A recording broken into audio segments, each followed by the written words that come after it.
ای بندگان الله و درک بکنیم که رمضان به ما چی درس داد، ما از رمضان چی استفاده کردیم. امیالی هم وقت است باقی مونده شبهای باقی مونده که ما به الله خود عاجزی کنیم، گریان کنیم، نعمتهای الله را در پیش رو بگذاریم، گناههای خود را در پیش رو بگذاریم، گناهایی که به کوه رسیده. فقط بگو که الله از رحمتت محروم نیستم، از رحمتت مایوس نیستم، تو بخشنده هستی، مرا بخشش کن، من گناهگار هستم، الله آینده مرا اصلاح بکن.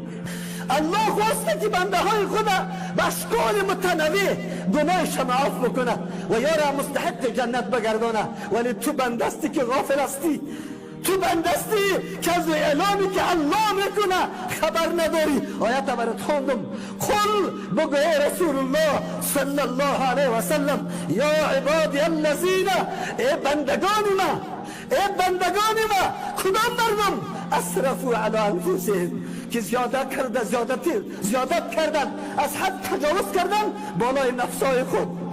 هر انسانی که گناه میکنه به نظام الله هیچ تغییری نمیاره، به الله هیچ نقصانی رسانده نمیتونه. هر انسان گناه میکنه، ظلم سر خود میکنه، نفس خود به عذاب الله، به غضب الله پیش میکنه.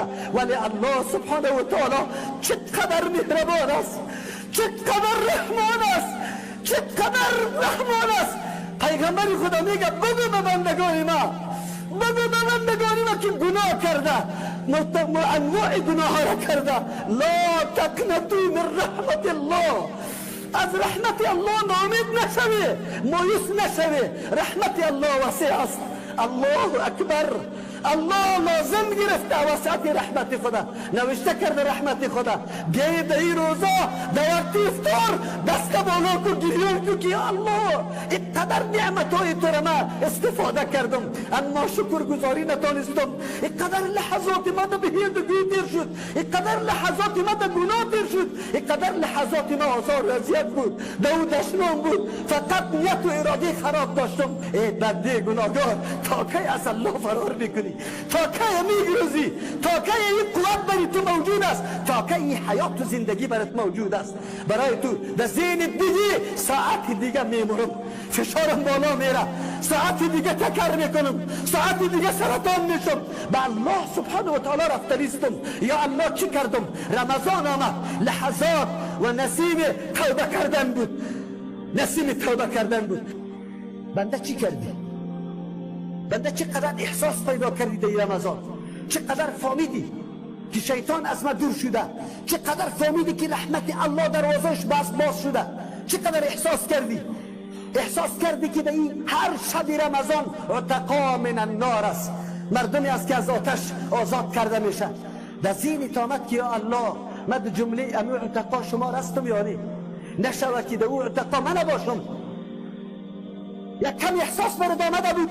رسول الله خو کلی توصیه ها را برد کرده بود. تو زد ذهنت گرفتی، متوجه شدی که چی کرده؟ عزیزان گرامی، فرصت بزرگ و نعمت بزرگ. ما گناهگار هستیم. اگر الله سبحانه و تعالی اعلان قبولیت توبه را نمیکرد، اگر الله سبحانه و تعالی اعلان قبولیت توبه را نمیکرد، چه راه و چاره داشتیم؟ کدام طرف می شدیم؟ آیا مال و متاع و اولاد کفایت میکرد؟ نه. یوم یفر المرء من اخیه، روزی آمدنی است که اونجا فرار میکنه برادر از برادر، و امه و ابیه، و از مادر خود و از پدر خود، و صاحبته و بنی، از زن و فرزند خود فرار است. او تو روز نیه چی میکردی؟ این ما اونمون ما هست. برای ما شما موقع و فرصتی را نصیب کرده که ما واقعا فرصت طلایی است. اینطور چانسی است که یقینا باز به دست آمدن به الله معلوم. مرگ ناگهانی آمده نیست، تو را خبر نکرده. اونطور جوانای رفته که در یادت نمی آمد که یا بمره، در یادت نمی آمد.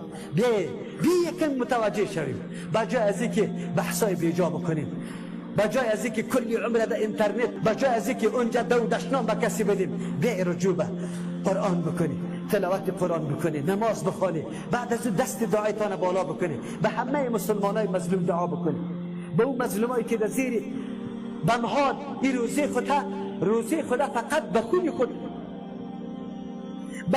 افطار بکنن، برای امو مردم دعا بکنی. ملت مظلوم مسلمان امت اسلامی در کدام مستوی قرار داره؟ از سوز دل در هر افطاری و سحری دعا کردیم. لا اقل اگر دیگه دستم نمیرسه، دیگه کمکش نمیتونم، دور هستم، نه برش کالا داده میتونم و نه یک گلاس آب یخ برش تیار کرده میتونم، اما دعای دلسوز خدا رو، دعایی که از وجدانم، از صمیم قلبم بالا به هوا به سوی آسمان، همینطور دعا خدا رو